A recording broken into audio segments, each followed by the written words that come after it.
You have seen the word trigonometry and felt your brain shut down. You have stared at sin, cos, and tan and wondered what they actually mean. You memorized formulas for a test and forgot them the next week. That happens because nobody explained what these functions are actually doing. By the end of this video, you will know exactly what every trig function does, why each one exists, and how to use any of them without brute force memorization. Start with a triangle. And not just any triangle, a right triangle. A right triangle is a triangle where one of the three corners is exactly 90 degrees. That square symbol you see in the corner of diagrams means 90 degrees. This type of triangle is the foundation of trigonometry. Everything in this video comes from this one shape. Now look at the three sides. The longest side is always the one across from the 90-degree corner.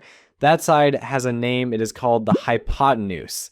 The other two sides do not have fixed names. Their names change depending on which angle you are focused on. The side directly across from your chosen angle is called the opposite side. The side next to your chosen angle is called the adjacent side. Opposite means across from. Adjacent means next to. These three names matter. Hypotenuse, opposite, adjacent. Write them down if you need to. Now here is the key idea that makes all of trigonometry work. If you draw a right triangle with a 30-degree angle, and then you draw a much bigger right triangle with the same 30-degree angle, something stays the same. The ratio between two specific sides is always identical. The triangle can be tiny or enormous. As long as the angle is 30 degrees, the ratio between those two sides is the same number every single time.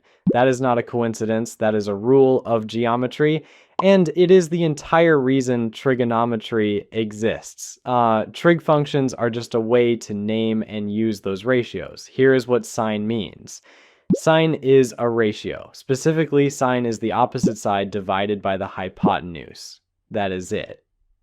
When you write sine of an angle, you are asking one question. How long is the opposite side compared to the hypotenuse? This matters because it lets you calculate a side you cannot directly measure. Say a ladder is leaning against a wall, the ladder is 5 meters long, the angle between the ladder and the ground is 60 degrees, you want to know how high up the wall the ladder reaches, you cannot climb up and measure it, but you can calculate it. The ladder is the hypotenuse, the wall height is the opposite side. Sine of 60 degrees is 0.866. You multiply 5 meters by 0.866 and you get 4.33 meters. That is the height. Sine gave you a side you could not see. The key point is this: sine takes an angle and tells you the ratio of the opposite side to the hypotenuse.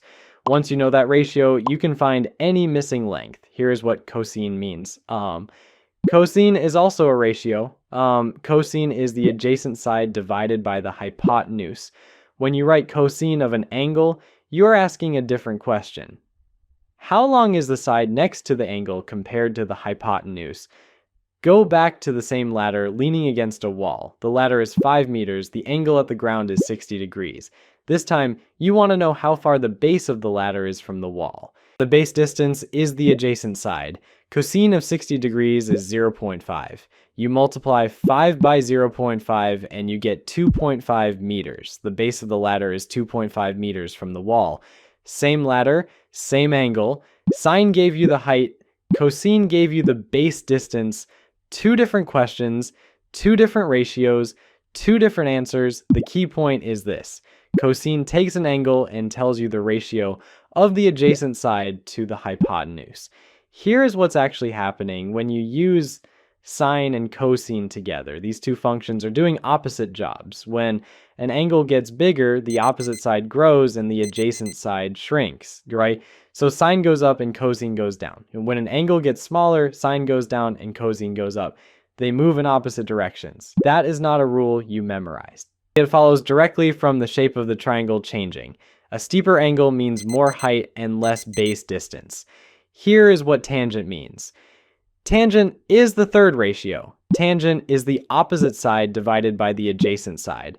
Notice what is missing. The hypotenuse is not involved at all. Tangent ignores the hypotenuse completely.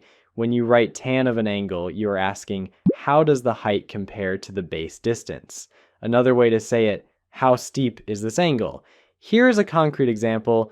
You are standing 10 meters away from a building. You look up at the top of the building. Your line of sight makes a 40-degree angle with the ground. You want to know how tall the building is. Your distance from the building is the adjacent side. The building height is the opposite side. Tangent of 40 degrees is 0.839. You multiply 10 meters by 0.839 and you get 8.39 meters. That is the height of the building. You measured it from the street without a ladder or a tape measure. The key point is this. Tangent takes an angle and gives you the ratio of the opposite side to the adjacent side. It is the go-to function whenever you know a horizontal distance and want to find a vertical height. This is the important part. You now know three functions: sine, cosine, and tangent. Each one is a ratio. Each one answers a different question about the same triangle. Here's a simple way to remember which sides go with which function. SOH means sine equals opposite over hypotenuse. CAH means cosine equals adjacent over hypotenuse. TOA means tangent equals opposite over adjacent. SOH CAH TOA. This is not a magic formula, it is a reference card. It helps you remember which two sides each function uses, nothing more. If you understand what opposite, adjacent, and hypotenuse mean, then SOH CAH TOA just confirms what you already know. Start with the sides you have or need, then pick the function that connects them. Now here's why this matters to you. These three functions cover every possible combination of two sides from a right triangle. There are only three pairs possible: opposite and hypotenuse, adjacent and hypotenuse, opposite and adjacent. Sine handles the first pair, cosine handles the second, tangent handles the third. So whenever you have a right triangle with one known angle and one known side, you can always find any other side. Pick the function that connects the side you know with the side you need. Multiply. Done. Now look at the inverse functions. Here's what inverse means in this context. The three functions you just learned go in one direction. You give them an angle, they give you a ratio. The inverse functions go the other direction. You give them a ratio. They give you the angle. Inverse sine is written as arcsine or sin to the power of -1. Inverse cosine is arccos. Inverse tangent is arctan. Every calculator has these buttons. Here is a concrete example. You are building a ramp. The ramp needs to rise 1.5 meters over a horizontal distance of 4 meters. You need to know the angle of the ramp. The rise is the opposite side. The horizontal distance is the adjacent side. So you divide 1.5 by 4 and you get 0.375. Now you ask, what angle has a tangent of 0.375? You type arctan of 0.375 into a calculator. The answer is about 20.6 degrees. That is the angle of your ramp. The key point is this. Inverse functions run the process backwards. If you know the sides, you can always find the angle. You are never missing information you cannot recover. Let me show you exactly how this works when you put it all together. Say a phone GPS needs to calculate a straight line distance. You walked 300 meters east and 400 meters north. You did not walk in a straight line, but your phone can calculate the straight distance from start to finish. First, it uses the two distances to find the hypotenuse of a right triangle. Then it uses arctan of 400 divided by 300 to find the angle of your path. All of that happens instantly using the same three ratios you now understand. Now here's how the concepts connect. Start with what you have just learned. Sine, cosine, and tangent are three ratios. They come from the same triangle. They are not separate ideas. They are three different questions about one shape. Here is something worth noticing. For any angle, sine squared plus cosine squared always equals 1. You do not need to memorize why.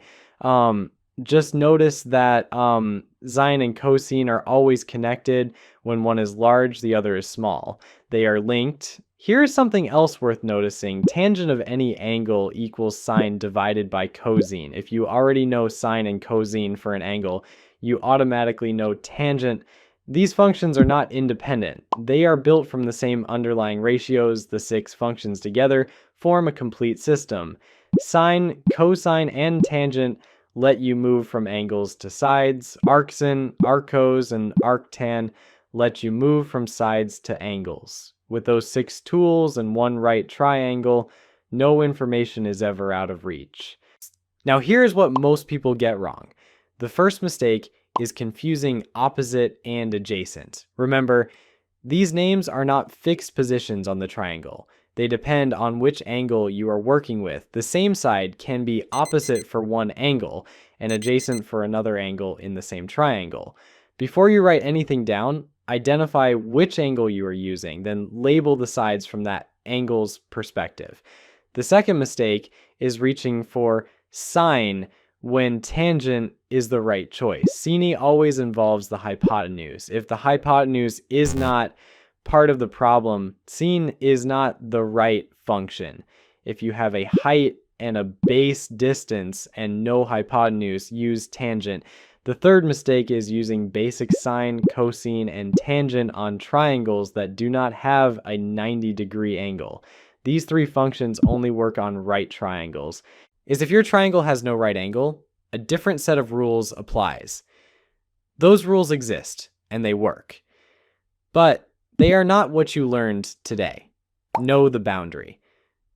The fourth mistake is memorizing SOH CAH TOA without understanding the ratios.